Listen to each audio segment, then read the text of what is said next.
sejarah kitab kita sendiri, kita tidak tahu nabi kita siapa, nabi apa, hadis-hadisnya kita tidak tahu, kemudian sejarah penyusunan Qur'annya bagaimana. Nanti sayang gitu Pak kalau kita belajar begini jadinya. Mending kita belajar Qur'an dulu aja. Nah, yang biasa saya sampaikan kepada para jamaah di masjid adalah Quran diturunkan dalam tradisi lisan. Setuju ya? Ya kan? Karena dia apa? Dihafalkan oleh Nabi dan juga para sahabat yang masih hidup bersama dengan Nabi pada saat itu. Memang betul ada yang ditulis. Ketika Nabi menerima wahyu dari Malaikat Jibril alaihissalam, beliau membacakan di depan sahabatnya, sahabat menulis di media-media tertentu, mungkin bisa kulit binatang, tulang binatang, atau apa saja. Dan ketika ditulis oleh sahabat, sahabat kan membaca di depan Nabi. Sahabat membaca benar nggak? Gitu. Kalau salah dikoreksi dong. Nah, setelah benar baru itu catatan disimpan. Catatan-catatan yang disimpan itu yang nantinya akan dikodifikasi namanya. Dikodifikasi itu artinya apa? Dijadikan mushaf. Gitu. Tetapi apakah itu yang ditulis itu di media-media itu langsung dibacakan, langsung dicatat? Enggak. Harus lewat sebuah komite dulu nih. Ada komite kodifikasinya yang diketuai oleh Said bin Sabit itu tadi. Satu komite nggak cuma satu orang. Setiap orang yang membawa catatan itu disuruh baca depan mereka. Bacanya benar baru diterima, baru ditulis.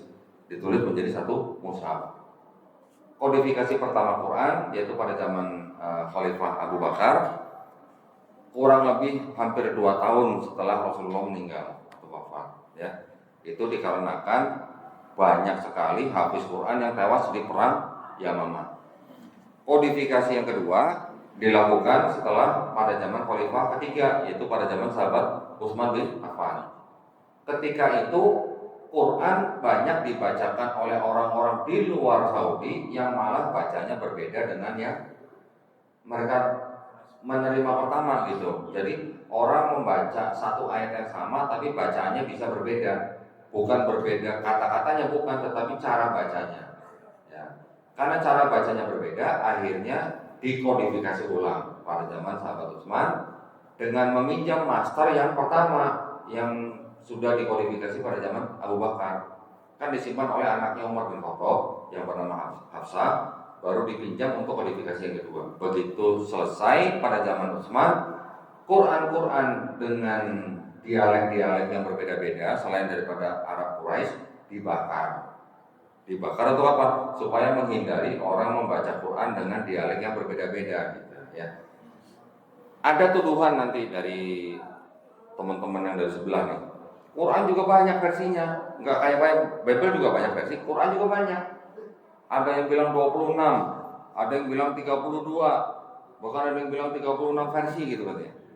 Mereka sebutnya versi. Tapi ketika kita tanya, oke, kalau gitu versi ini dan versi itu jumlah suratnya beda atau sama? Sama.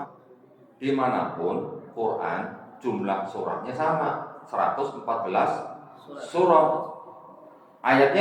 Ayatnya sama, cuman mungkin penomoran ayatnya yang berbeda-beda. Ada yang memberikan nomor pada kalimat basmalah, ada yang tidak. Nanti ada yang memberikan nomor pada pembuka surat, alif lam mim misalnya, ada yang tidak. Jadi ayatnya semua ada, cuman penomorannya yang berbeda, gitu ya. Yang populer yang kita ketahui adalah Quran dengan jumlah ayat 236 ayat. Nanti ada yang mengatakan 6.666 ayat gitu ya. Tetapi semuanya itu ada, mau di versi ini ada, cuman ada yang dinomorin, ada yang tidak gitu. Bacanya bagaimana? Bacanya ya karena ada lidah orang melafazkan berbeda-beda, itu yang menimbulkan variasi bacaan. Contoh misalnya di Indonesia kita membacanya Malik Yaumiddin. Di Maroko bacanya nggak begitu, bacanya Malik Yaumiddin. Malik sama Malik, ya. Malik penguasa, Malik raja. Maknanya sama sebenarnya Pak, ya. Hanya cara bacanya sedikit berbeda gitu. Ini juga sebenarnya kita bisa ambil contoh misalnya gini. Katanya orang Sunda nggak bisa ngomong F gitu, bener nggak? Hah? Ya. Kata orang Sunda apa? Enggak, itu fitnah gitu. Bilangnya enggak, tapi jawabnya itu fitnah, tetap pakai P gitu, nggak bisa F gitu lah. Kurang lebih seperti itulah ya kasusnya ya. Nanti juga ada bahasa Inggris kan juga macam-macam. Bahasa Jawa juga. Bahasa Jawa juga mungkin ada. Bahasa Inggris contoh begini. Tulisan color, warna ya. Ada yang menulis COLOR, ada yang menulis COLOUR. Yang salah yang mana? Dua-duanya betul. Dua-duanya betul, tinggal mau melihat ini Inggris mana nih. Kan ada juga Inggris British, ada ya Britain atau American, nanti ada lagi Australia. Kalau di Inggris mungkin orang menyebut Friday gitu. Kalau di Australia gimana Pak nyebutnya? Friday gitu. Jauh kan benernya kan? Tapi orang Inggris Eropa, orang berbahasa Inggris Eropa mau dengerin orang Australia ngomong Friday gitu, paham nggak? Ya paham, sama gitu ya. Jadi itu juga yang terjadi di Quran. Bukan berarti kalau yang satu panjang satu pendek itu artinya merubah makna satu ayat, tidak. Tidak juga merubah makna, tidak merubah, maksud saya tidak merubah ketauhidan dalam satu Quran gitu. Nah, itu yang di Quran. Ketika di Bible gimana? Ayat yang tadi dibaca sama saya itu, di sini nggak ada Pak. Nah, ya di sini nggak ada. Berarti kalau gitu ini versi atau cuma beda terjemahan? Sudah versi. Ini Katolik nih Pak ya. Di dalam kitab Katolik ini ada 73 surah lah kalau Bapak-bapak sudah terbiasa dengan surah ya, dalam Quran ada surah.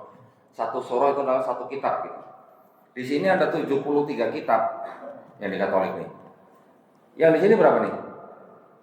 Ini punya Protestan nih. 66 kitab. Jadi lebih sedikit 7 daripada yang ini. Saya nggak bawa nih. Nanti ada lagi kitab yang lain, Kristen lain, Kristen Ortodoks. Jumlah kitabnya berapa? 78. Ada lagi nanti Kristen Ethiopia. Jumlah kitabnya berapa? 81. Jadi Katolik 73, Protestan 66, Ortodoks 78, Ethiopia 81. Jumlah kitabnya, jumlah surahnya beda. Apalagi ayatnya, surahnya beda. Nah, itu baru yang namanya versi. Gitu. Ya, karena jumlah kitabnya berbeda. Terus yang sama-sama 66 kitab aja, itu nanti ada jenis versi-versi yang lain nih Pak. Ada yang di sini ayat ini ada, tapi di versi lain nggak ada. Itu bisa terjadi begitu. Itu baru disebut versi. Gitu. Nah, itu yang tidak terjadi di dalam Quran, ya, tetapi terjadi di kitab yang di teman-teman kita. Pertama itu. Jadi kalau dikatakan firman yang menjadi kitab di dalam agama Kristen itu bermasalah karena belum selesai gitu. Ya, Ortodoks punya kitab 78, Ethiopia punya kitab 81, Protestan punya kitab 66, Katolik punya kitab 73. Kalau saya tanya yang salah yang mana? Masing-masing akan bilang benar gitu, ya masing-masing. Nah, itu dari sisi versinya. Kemudian ketika kita melihat kitab mereka ya, yang disebut dengan tulisannya Alkitab nih Pak ya. Saya mau pesan nih sama bapak-bapak sama ibu-ibu di sini nih. Kalau diperlihatkan ini, jangan sebut ini sebagai Alkitab Pak. Ya, Bible aja. Karena apa? Quran kita juga Alkitab. Al-Quran kita juga disebut Alkitab. Alkitab adalah nama lain daripada Al-Quran. Jadi kalau ada orang memperlihatkan ini, jangan sebut ini Alkitab, sebut aja Bible. Bible itu diambil dari kata bahasa Yunani, dari kata artinya Biblos. Biblos itu artinya kumpulan buku-buku gitulah. Okay. Kitabnya orang Kristen itu di dalamnya ada dua bagian penting. Dua bagian itu apa? Perjanjian Lama dan Perjanjian Baru. Okay. Perjanjian Lama kalau di Protestan ada 39 kitab, Perjanjian Baru ada 27 kitab. Yang Perjanjian Lama itu asalnya dari kitab apa dan punya siapa. Nah, ini yang penting nih ya. Ini yang mau saya perlihatkan. Di dalam kitabnya Kristen ada Perjanjian Lama, ada Perjanjian Baru. Perjanjian Lamanya mereka ternyata berasal dari kitab ini. Ini namanya Tanakh. Ya, Tanakh ini ada 3 bagian di dalamnya, 3 kelompok. Yang pertama Torah, Nevi'im, dan Ketuvim. Torah adalah yang disebut dengan 5 kitab Musa. Ada Kejadian, Keluaran, Imamat, Bilangan, Ulangan. Itu yang disebut dengan Pentateuch kata orang Kristen gitu ya. Pentateuch itu 5 kitab. Setelah itu ada kelompok yang disebut Nevi'im. Nevi kita kenal nabi, Nevi. Jadi kitab nabi-nabi istilahnya. Kitab nabi-nabi itu ada nabi-nabi besar dan nabi-nabi kecil. Jadi ada Yeskiel, Yesaya, Yeremia, nanti nabi-nabi kecil ada Hagai, Habakuk, Yunus, Ayub, Maleaki dan sebagainya. Itu kitab nabi-nabi. Kemudian setelah nabi-nabi kitab Ketuvim. Ketuvim itu adalah tulisan orang-orang bijak. Bisa disebut Ratapan, Pengkhotbah, Amsal, Kidung Agung, Mazmur. Nah, kalau mereka sebutnya Mazmur, kita kenal Zabur, ya. Tetapi apakah kitab ini yang disebut dengan Tanakh ini, apakah yang disebut dengan Taurat itu ditulis oleh Nabi Musa alaihissalam? Nanti dulu. Ya. Apakah kitab Mazmur yang di sini ditulis oleh kitab Daud alaihissalam? Nanti dulu. Kitab ini disusun kira-kira 450 tahun sebelum Masehi. Yang menyusun adalah orang-orang Yahudi yang ketika itu sedang istilahnya diungsikan ke Babilonia. Oh iya, tadi saya belum ceritakan sejarah bangsa Israel ya. Nanti akan saya tambahkan. Nah, ketika kitab ini disusun tahun 450 sebelum Masehi, kemudian di abad ketiga kitab ini diterjemahkan dari asalnya bahasa Ibrani, diterjemahkan ke bahasa Yunani menjadi kitab ini. Namanya kitab Septuaginta. Ya. Septuaginta ini dalam bahasa Yunani diterjemahkan di Alexandria, Mesir, diperintahkan oleh Raja Ptolemy II yang kemudian selesai di abad kedua sebelum Masehi. Kitab ini yang beredar terus di kalangan orang-orang Yahudi juga, bahkan ketika Nabi Isa alaihissalam lahir berdakwah sampai tidak adanya Nabi Isa alaihissalam, kitab ini masih ada. Sampai baru di abad keempat kitab ini yang dijadikan sebagai perjanjian lamanya orang Kristen. Orang Kristen juga punya kitab yang namanya Perjanjian Baru. Nah, mereka menulis kitab-kitab mereka sendiri ini kira-kira dimulai dari pertengahan abad pertama hingga abad kedua. Kitab-kitab mereka ini yang dari kitab Matius sampai Wahyu itu disebut dengan Perjanjian Baru. Penulis kitab-kitab ini itu banyak yang mengutip dari kitab ini, Septuaginta. Jadi di abad keempat kitab yang berbahasa Yunani ini, yang Septuaginta ini dijadikan satu dengan kitabnya orang Kristen. Ini yang menjadi kitabnya orang Kristen. Ini nanti terjemahkan ke bahasa Latin, terjemahkan ke bahasa Jerman dan sebagainya, bahasa Inggris sampai ke bahasa Indonesia. Jadi ini. Nah, masalahnya di mana antara yang bahasa Yunani ini dengan yang bahasa Ibrani ini? Kan terjemahan, harusnya nggak masalah kan? Tetapi ternyata di dalam kitab yang Yunani ini terjemahannya sudah diresensi, gitu ya. Resensi itu artinya diubah sesuaikan supaya apa? Supaya sesuai dengan doktrinnya orang Kristen. Supaya seolah-olah ini berbicara mengenai Yesus di Perjanjian Baru. Gitu. Ketika orang Yahudi yang punya kitab ini dikasih kitab ini suruh baca, mau nggak kira-kira? Nggak mau, mereka akan menolak ini gitu. Mereka akan buang tempat sampah kalau ini. Yang mereka katakan apa di sini? Tidak ada yang namanya nubuat buat Yesus, itu nggak ada. Gitu. Ya. Orang Kristen dan orang Yahudi kan berarti kan sama-sama mengenal konsep Mesias gitu kan. Karena orang Kristen menaikkan derajatnya Yesus selain juga menjadi guru, nabi, juga sebagai Tuhan atau bersifat ilahi, itu yang ditolak oleh orang Yahudi. Orang Yahudi tidak mengenal konsep Tuhan bisa jadi manusia gitu. Ya. Jadi saya mungkin ceritakan sedikit, bangsa Israel ini kan memang bangsa yang memang sejarahnya cukup panjang, ya, ribuan tahun mereka berada di bawah bangsa-bangsa yang pagan gitu. Pagan itu yang menyembah dewa-dewa, ya. Kita tahu bangsa Israel terdiri dari 12 suku, anak-anak daripada Nabi Yakub alaihissalam. Nabi Yakub alaihissalam mempunyai 4 istri, ya. Yang pertama istrinya namanya Leah, punya anak namanya Ruben, Simeon, Lewi, Yehuda, Isakar, Zebulon. Istri kedua istrinya namanya Rahel, punya anak dua, Yusuf, Benyamin. Yusuf ini yang menjadi Nabi Yusuf alaihissalam. Istri yang ketiga namanya Bilha. Bilha itu adalah budak daripada istri yang pertama, ya. Bilha punya anak namanya dan kemudian Naftali. Dan ini nama orang, dan Naftali. Istri yang keempat namanya Silva. Silva punya anak namanya Gad dan Asher. 12 anak ini yang menjadi 12 suku bangsa Israel, ya. Bangsa Israel kemudian kita tahu mungkin kisahnya ketika Nabi Yusuf alaihissalam dijual, ya, jadi budak ke Mesir kan, akhirnya kan, sampai akhirnya Nabi Yusuf alaihissalam menjadi petinggi di negeri Mesir, sampai kemudian Nabi Yakub dan anak-anaknya semua hijrah ke Mesir. Setelah mereka beranak pinak, mereka malah menjadi budak di tanah Mesir. Mereka menjadi budak di Mesir kurang lebih 400 tahun, baru kemudian dibebaskan oleh Nabi Musa alaihissalam ke tanah Kanaan, kembali lagi ke tanah Kanaan. Oke, setelah di tanah Kanaan mereka dipimpin oleh 12 hakim-hakim karena 12 suku. Kemudian setelah itu mereka baru minta supaya diberikan raja atau berubah menjadi kerajaan.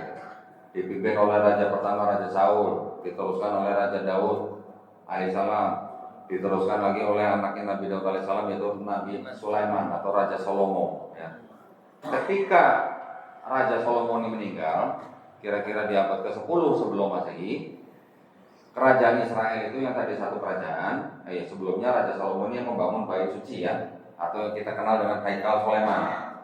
Ketika Nabi Sulaiman meninggal, kerajaan Israel terpecah menjadi dua. Kerajaan Israel Utara, Yehoboam rajanya, dengan kerajaan Israel Selatan, Rehoboam. Saya lupa terbalik atau enggak, saya lupa. Tetapi setelah terpecah menjadi dua ini, kemudian kira-kira di abad ke-8, Israel Utara dicaplok oleh negara tetangga, yaitu negara Assyria. Assyria juga pagan kan? Tadi di Mesir 400 tahun juga agama pagan kan, di sana kan menyembah dewa-dewa kan. Setelah itu di abad ke-6 Assyria dikalahkan oleh Babilonia, juga menguasai Israel Selatan. Jadi seluruh Israel dikuasai oleh Babilonia. Ketika di abad nggak lama ya dari Babilonia itu, masuklah Persia, juga kira-kira di abad ke-6. Jadi akhirnya Assyria dikalahkan Babilonia, Babilonia dikalahkan Persia, dikuasai Israel ini. Bait suci yang tadi dihancurkan oleh Babilonia dibangun lagi pada zaman mereka oleh Persia, gitu ya, oleh Raja Darius Agung, seingat saya. Kira-kira di akhir abad ke-6, tahun 516 kalau nggak salah, sebelum Masehi.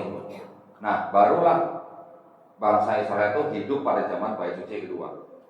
Persia akhirnya juga tidak lama menguasai Israel, dikalahkan oleh Yunani. Yunani masuk siapa yang bawa? Alexander Agung. Jadi Alexander Agung mengalahkan Persia, jadi seluruh daerah itu dikuasai oleh Yunani. Yunani pagan bukan? Pagan. Mereka juga membawa sistem kepercayaan Helenisme. Ya, ada Dewi Helen kan, ada dewa Zeus, punya anak Perseus, punya anak Hercules. Nah, sistem kepercayaan itu, budaya itulah yang dibawa ke daerah-daerah situ, termasuk Mesir, Palestina, Persia, semua mengalami era Helenisme. Ya, jadi orang-orang di situ yang memang sudah hidup di bawah budaya Helenisme. Jadi orang-orang Yahudi yang dari mulai Mesir sampai Yunani, mereka kan silih berganti dipimpin oleh bangsa-bangsa yang pagan gitu. Bangsa-bangsa yang biasa menyembah selain Allah SWT. Kira-kira ada nggak yang terpengaruh atau terpapar? Pasti ada.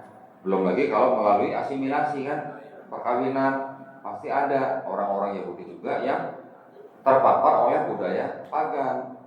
Jadi pada saat Yunani digantikan oleh Romawi di abad pertama sebelum Masehi, bangsa Yahudi hidup di bawah penjajahan bangsa Romawi. Romawi pagan bukan?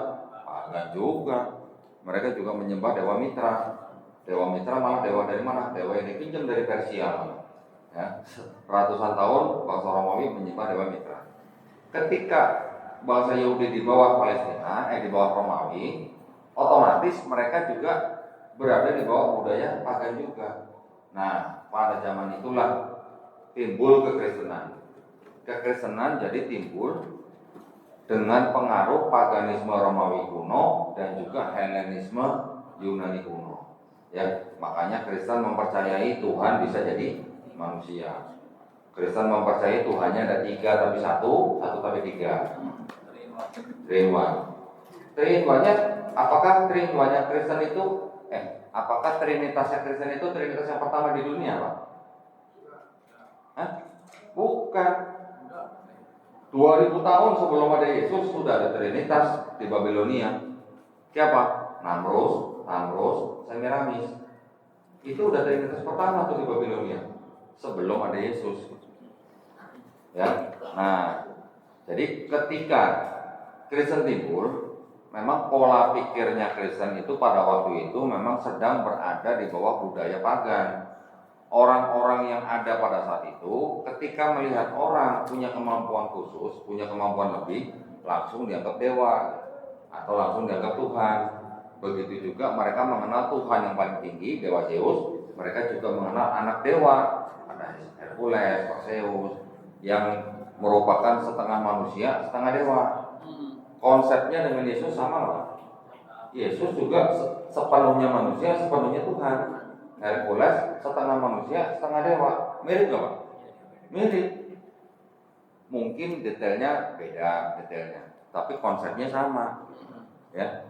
Mereka juga mempercayai Tuhan yang 3 tapi 1 tapi 3. Dari mana? Karena ratusan tahun sebelum Yesus lahir, orang-orang di sekitar situ sudah berpikir apa? Seorang filsuf namanya Aristoteles sudah mengatakan bahwa menurut orang-orang Pythagoras, alam semesta ini dibatasi dengan 3, awal, tengah, akhir. Untuk itulah kami gunakan untuk menyembah dewa-dewa kami. Itu yang ngomong Aristoteles, Pak. Jadi memang sudah terbiasa orang-orang menyembah Tuhan yang triad gitu. 3 tapi 1 tapi 3. Ya, contohnya tadi yang Trinitas di Babilonia. Jadi memang itu adalah konsep kepercayaan orang-orang zaman dulu yang sampai Nabi Isa alaihissalam diutus itu masih ada. Ya.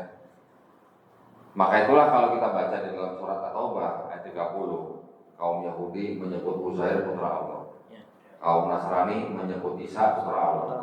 Mereka mengatakan itu berdasarkan perkataan orang-orang kafir sebelumnya. Nah, siapa orang-orang kafir sebelumnya? Yaitu tadi orang-orang di daerah situ yang sudah terbiasa dengan paganisme. Ya. Nah, ini yang perlu kita ketahui.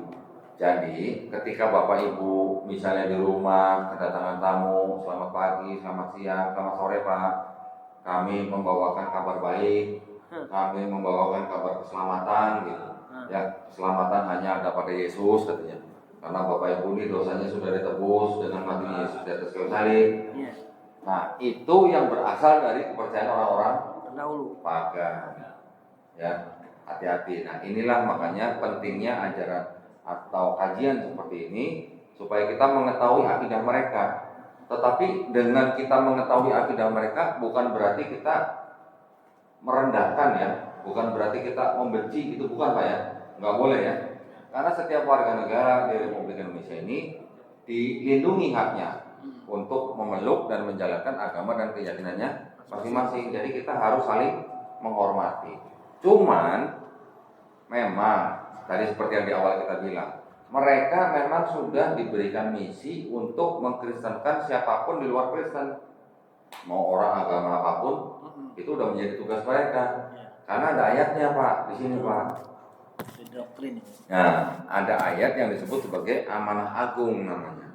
Amanah agung atau perintah agung itu berbunyi gimana? Karena itu pergilah, jadikanlah semua bangsa muridku.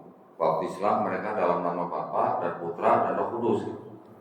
Mereka bilangnya nggak maksa Pak, bukan maksa, nggak maksa tapi apa ya, maju terus gitu. Ya. Jadi kalau belum dibaptis kan belum kelar gitu sebenarnya kan, urusannya belum selesai gitu kalau belum baptis. Nah itu yang harus kita waspadai, itu yang harus kita jaga, keluarga inti kita, ya termasuk dari kita sendiri, saudara kita, teman kita dari upaya-upaya pemurtadan. Ayatnya ada di sini dan itu dianggap sebagai amanat agung. Kalau udah amanat agung kan harus dilaksanakan Pak gitu. Nah, ya. Oke, terus tadi sudah bicara mengenai sejarah kitab. Sekarang saya akan beritahu ke Bapak Ibu nih, bagaimana sih konsep ketuhanannya orang Yahudi, ya, yang punya ini ya. Walaupun Quran sudah mengatakan bahwa mereka sendiri sudah berubah-ubah kitab mereka, tetapi di dalam kitab ini masih punya konsep ketuhanan yang sama dengan kita. Artinya tauhid. Ya. Orang Yahudi mau baik, mau jahat, mau licik, mau enggak, pokoknya mereka masih punya akidah tauhid, Pak. Di sini. Oke. Kita tetap harus waspada dengan orang Yahudi. Walaupun banyak orang Yahudi juga yang masuk Islam, tetapi kita juga tetap harus waspada. Tetapi yang mau saya soroti adalah di dalam akidah mereka, di kitab ini mereka dikatakan apa? Bahasa Ibrani itu ya? Ya, yang bahasa Ibrani, yang mau diterjemahkan bahasa Indonesia juga sama. Atau Bapak bacakan supaya teman-teman yang lain bisa mendengar kira-kira artinya apa. Sebentar, saya bukakan.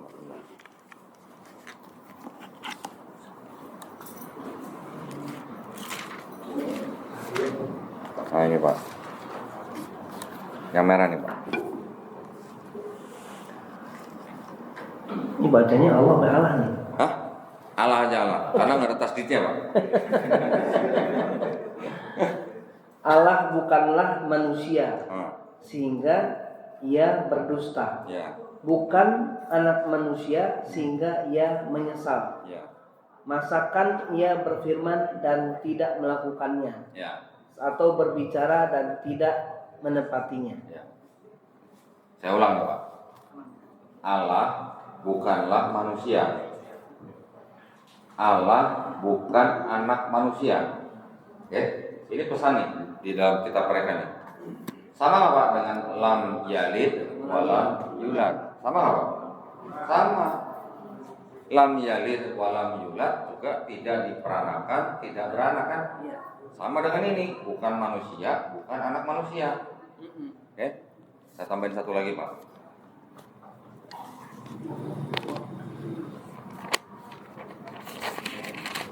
Nah ini, yang hijau nih. Bahwasanya aku Tuhan tidak berubah dan kamu Bani Yakub tidak akan lenyap. Bahwasanya Tuhan tidak berubah. Jadi Tuhan yang bukan manusia, Tuhan yang bukan anak manusia, Tuhan juga tidak berubah. Bisa nggak jadi manusia? Harusnya. Harusnya kalau baca ini, harusnya bisa nggak jadi manusia? Nggak bisa. Tetapi ketika masuk ke dalam kitabnya orang Kristen, Tuhan yang bukan manusia, Tuhan yang bukan anak manusia, Tuhan yang tidak bisa berubah, tiba-tiba bisa jadi Yesus. Gitu. Berarti ada konsep ketuhanan yang berbeda kan dengan ini kan? Nanti pendeta akan bilang, oh kalau di perjanjian lama itu memang belum waktunya Yesus turun gitu. Akan bilang begitu Pak, yes, belum waktunya Yesus turun. Waktunya yaitu pas tahun Masehi itu Yesus baru turun. Lah, kalau begitu ngapain disebut sini bukan anak manusia, bukan manusia gitu kalau memang bukan waktunya gitu. Ya, itu yang menjadi perbedaan mencolok sebenarnya. Tetapi ya boleh dikatakan bahwa kalau Kristen tidak ada perjanjian lamanya, ini udah sangat-sangat jelas bukan monoteis. Tapi karena ada perjanjian lamanya, jadi kelihatannya kayak monoteis. Gitu ya. Jadi ini sebenarnya ada apa? Ada sebuah percampuran. Percampuran apa? Percampuran monoteis Yahudi dengan politeisnya Kristen. Kalau monoteis dicampur dengan politeis jadi apa Pak? Monopoli. Betul. Dan ini diakui sama Bapak Gereja di abad keempat, namanya Santo Gregory Nyssa. Dia mengakui bahwa yang dari Yahudi menerima bidat yang dari Yunani, yang dari Yunani juga menerima bidat yang dari Yahudi. Jadi adalah percampuran atau pertukaran konsesi gitulah. Nah, jadi seperti itu, gitu ya. Maka itu Kristen memang tetap harus bawa-bawa perjanjian lama. Kalau nggak ada perjanjian lamanya, pincang gitu Pak. Pincang apa? Karena di dalam perjanjian baru mereka ini hampir 1000 ayat mengutip dari sini. Gitu. Hampir 1000 ayat. 937 ayat pastinya, tepatnya gitu ya. Kenapa mengutip dari sini? Karena itu tadi yang saya bilang, ini sudah diresensi sehingga seolah-olah kitab ini berbicara mengenai Yesus di sini. Seolah-olah Yesus sudah dinubuatkan di sini. Ya. Terjemahannya tuh ada yang dirubah-rubah supaya kelihatan gitu loh. Ini kita berbicara mengenai Yesus di Perjanjian Baru. Padahal kalau orang Yahudi tanya, nggak ada, nihil, buat Yesus nggak ada. Jadi dipaksa-paksain. Konteksnya berbeda. Jadi orang Kristen sendiri malah yang mencomot-comot ayat di dalam kitab Septuaginta di luar daripada konteks, kemudian dimasukkan ke dalam Perjanjian Baru, ditujukan untuk Yesus. Itu yang terjadi, ya. Jadi konsep ketuhanannya sudah berbeda nih. Nah, sekarang konsep keselamatannya. Konsep keselamatannya kalau di sini bicara begini, Pak. Kalau di kitabnya orang Yahudi ini.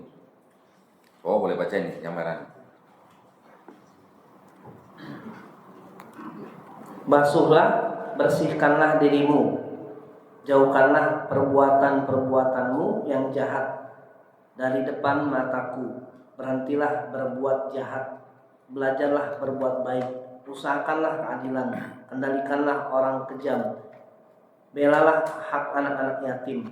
Perjuangkanlah perkara janda-janda. Marilah baiklah kita berperkara.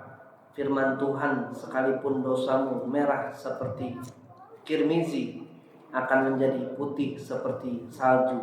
Sekalipun berwarna merah seperti kain kesumba, akan menjadi putih seperti bulu domba.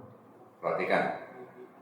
Jikalau dosamu merah seperti kirmizi, akan putih seperti bulu domba. Artinya dosa sebesar apapun diampuni enggak? Diampuni. Jikalau dosamu merah seperti kain kesumba, akan menjadi putih seperti bulu domba. Berarti dosa yang maksimum diampuni menjadi minimal gitu. Diampuni artinya apa? Tiba-tiba orang Kristen bilang, tanpa menerima Yesus sebagai Tuhan dan Juru Selamat yang mati di atas kayu salib, dosamu diampuni. Bicara begitu orang Kristen. Padahal di kitabnya orang Yahudi, dosamu yang merah seperti kirmizi atau seperti kain kesumba akan menjadi putih seperti bulu domba atau seperti salju jikalau apa? Jikalau bertobat. Bertobat artinya menjauhkan perbuatan-perbuatan jahatmu di depan Tuhan, belajar berbuat baik, berhenti berbuat kejam, kendalikan orang-orang kejam, membela hak anak-anak yatim, memperjuangkan perkara janda-janda. Dosamu yang maksimal bisa diampuni. Jadi Tuhan yang di kitabnya orang Yahudi ini masih kelihatan maha pengampun gitu. Hanya dengan orang bertobat diampuni. Tetapi ketika masuk ke dalam Kristen, kalau nggak percaya dengan Yesus yang mati di atas kayu salib, ya, yang sudah menebus dosa kamu nggak akan selamat. Beda kan? Beda. Konsepnya beda. Terus ada lagi gini, Pak. Di sini ada kalimat begini. Nah ini Pak, yang merah nih Pak.